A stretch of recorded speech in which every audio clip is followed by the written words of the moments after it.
Assalamualaikum warahmatullahi wabarakatuh. Kembali lagi ke channel Akar Rumput.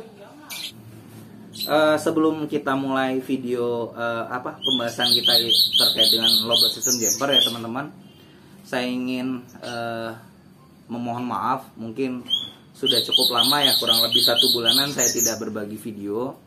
Ya, hal tersebut karena saya benar-benar lagi banyak pekerjaan. Yang kedua juga aktivitas proses menggantang saya memang agak sedikit berkurang. Karena itu tadi memang benar-benar pekerjaan di kantor cukup padat. Jadi saya memang sedikit kelewat untuk membuat video. Cuman hari ini by request karena banyak banget yang nanya ke saya terkait dengan lobet system jumper. Maka hari ini saya coba bahas ulang part pertama untuk lobet system jumper. Silahkan nonton ya. Terima kasih. Assalamualaikum. Assalamualaikum teman-teman sekalian. Hari ini saya dengan adik saya di belakang, kita coba main di kabupaten lain. Kita coba satu sistem jumper Kobe, kita coba lagi sistem jumper. Kemudian kita coba Rahul dengan sistem untulan paut, untulan gebuk paut ya. Semuanya udah kita siapin. Pin, lebet siapin? Hah? Siap? Oke, kita lihat nanti hasilnya ya teman-teman ya. Semoga ada hokinya hari ini. Yang penting lebet mau kerja aja, kita udah bersyukur banget kok. Ya. Bye. Assalamualaikum.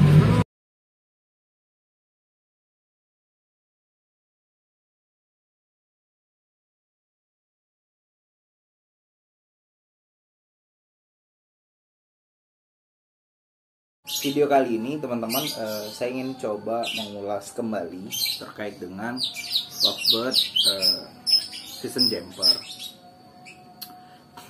Cukup banyak request daripada teman-teman subscriber, baik itu melalui kolom komentar, Facebook ataupun nge-WA saya, itu minta diulangi lagi penjelasan kita terkait dengan lovebird system jumper.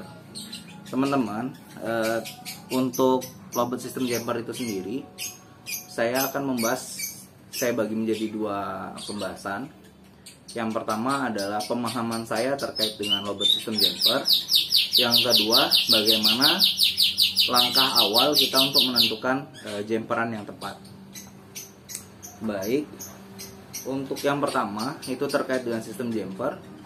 Kalau pemahaman saya sendiri, lobet system jumper itu adalah kita sudah menyiapkan lawan lobet atau gacoan kita, itu lawannya di atas lapangan. Jadi ibaratnya kita tuh sudah menyiapkan tandem dia yang dimana lobet kita ini kalau ngelihat lobet mau warna itu atau jenis kelamin itu, dia tuh mau kerjanya maksimal teman-teman sekalian. Nah teman-teman, itu pemahaman simpel saya terkait dengan lobet system jumper ya.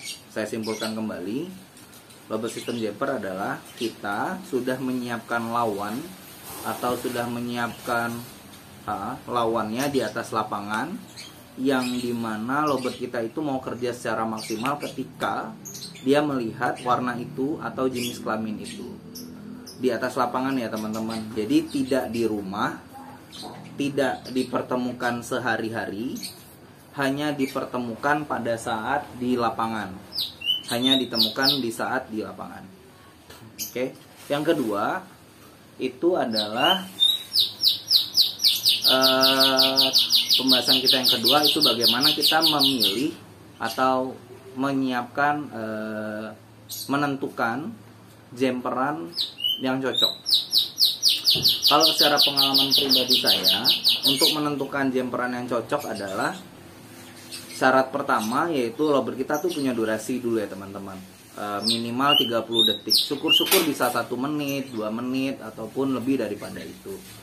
Nah yang kedua, jadi kalau dia tidak bisa dimainkan secara single fighter, dia tidak bisa bekerja secara maksimal, maka saya biasanya mensiasatinya dengan cara sistem jumper. Nah, bagaimana saya menentukan jumperan yang cocok? Itu langkah pertama, itu biasanya saya gunakan tangkringan tambah, tangkringan plus. Kemudian saya sering bawa ke lapangan. Nah, sering saya bawa ke gantangan, Nah, setiap saya gantang biasanya akan saya taruh dia di tengah. Saya akan melihat respon lovebird saya itu arahnya kemana. Letakkan di tengah, kita akan mengetahui dia mau bunyi itu arahnya kemana, arah ke warna apa gitu. Nah, seperti contoh Kobe ya. Kobe itu mungkin teman-teman subscriber udah pada banyak yang tahu. Kalau Kobe itu dia suka warna Rastafish Cherry, yang di bagian punggung belakangnya itu warna bulu banggungnya itu hijau terang. Nah, dia cukup senang dengan warna seperti itu dan jenis kelaminnya jantan. Nah, kalau sedang on fire dia bisa durasi di 1 menit up, 1 menit 28 detik. Itu yang cukup panjang untuk lovebird saya. Dimana kalau durasi maksimal yang saya tahu itu hanya 2 menit. Nah, tapi di lapangan dia udah bisa keluar 1 menit 28 detik. Nah, itu yang pertama. Yang kedua, setelah kita sering bawa ke lapangan dan kita sudah tahu warna yang dia sukai, maka berlaku sistem kedua. Nah, contoh ya teman-teman, soalnya player teman-teman itu suka warna Lutino. Nah, kalian sudah tahu jenis kelaminnya Lutino warna apa, warnanya warna Lutino, kemudian jenis kelaminnya semuanya jantan yang dia sukai.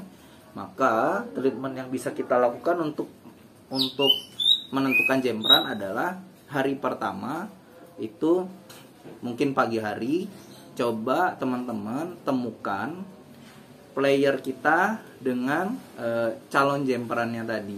Nah, temukan di sesi pagi pertama. Coba lihat respon dia dalam 10 menit. Nah, biasanya yang saya lakukan adalah player saya kerodong. Kemudian sedangkan jemperannya saya taruh di saya tidak kerodong, saya ablak. Kemudian saya satukan, kemudian saya buka kerodong, saya akan lihat bagaimana respon dia. Kalau pertama melihat lovebird itu dia langsung bunyi, maka biasanya itu kemungkinan cocoknya lebih bagus ya. Jadi teman-teman ketika kita buka kerodong, kemudian lovebird kita itu langsung ngekek panjang atau jedanya juga cukup rapat, dia mau kerja selama 10 menit tadi, mau bunyi terus, durasinya panjang-panjang terus. Nah, itu kawan-kawan perhatikan di 10 menit pertama. Kalau dirasa dia punya greget yang bagus, nanti teman-teman pisahkan lagi. Nah, coba teman-teman nantinya temukan lagi pada sore hari dan lihat responnya. Kalau responnya sama dengan pada saat pagi hari tadi, maka kemungkinan itu adalah jemperan yang cocok untuk kita boleh tes di lapangan.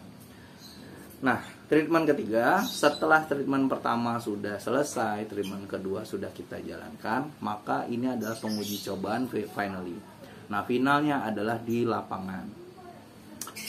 Setelah teman-teman temukan tadi jemperan yang ada di rumah tadi, anggap saja hari Minggu, maka 2 minggu kemudian coba teman-teman tes di lapangan dan temukan lovebird itu di atas lapangan. Biasanya, insya Allah saya punya feeling akan kerja semaksimal mungkin. Cuman itu tadi ya teman-teman ya, beberapa kendala dalam sistem jumper itu teman-teman juga harus perhatikan. Nah, terkait dengan kendala dan juga kelebihan dari sistem jumper, nanti kita bahas di part kedua. Untuk di part ini ada dua hal yang kita bahas ya. Saya simpulkan seperti video saya yang biasanya. Kesimpulan yang pertama adalah sistem jumper adalah kita menyiapkan kita menyiapkan pasangan lovebird kita yang dimana itu hanya ketemu di saat kita gantangkan, dengan syarat lovebird kita mau kerja secara maksimal di atas lapangan ketika melihat lovebird tersebut. Nah, itu adalah konsep dari sistem jumper menurut saya. Yang kedua adalah penentuan jumperan. Penentuan jumperan ya teman-teman, yang pertama ketika dia sudah kurang maksimal bekerja di single factor sendiri tanpa jumper, maka berlaku itu sistem jumperan. Dengan cara apa? Yang pertama, jumperan ini saya biasanya gunakan tangkringan plus, saya sering bawa ke lapangan dan saya akan gantung di bagian tengah. Saya ingin mengetahui lovebird apa yang dia, warna lovebird apa yang dia sukai dan jenis kelamin apa yang dia sukai. Itu yang pertama. Kemudian saya akan treatment itu di rumah 1 hari, yaitu pada pagi hari 10 menit dan sore hari 10 menit. Saya akan lihat responnya. Kalau responnya sangat bagus, maka 2 minggu setelah saya lakukan treatment di rumah, maka akan saya lakukan di lapangan dan saya akan lihat hasilnya di lapangan. Nah, itu ya teman-teman sekalian, video hari ini terkait dengan sistem jumper. Semoga bermanfaat, dan saya garis bawahi ya, saya tidak pernah menggurui teman-teman sekalian. Niat saya hanya ingin berbagi. Semoga video ini bermanfaat. Tolong di like, komen, dan di subscribe, dan kalau dirasa perlu boleh di share ke teman-teman yang lain. Terima kasih. Assalamualaikum warahmatullahi wabarakatuh.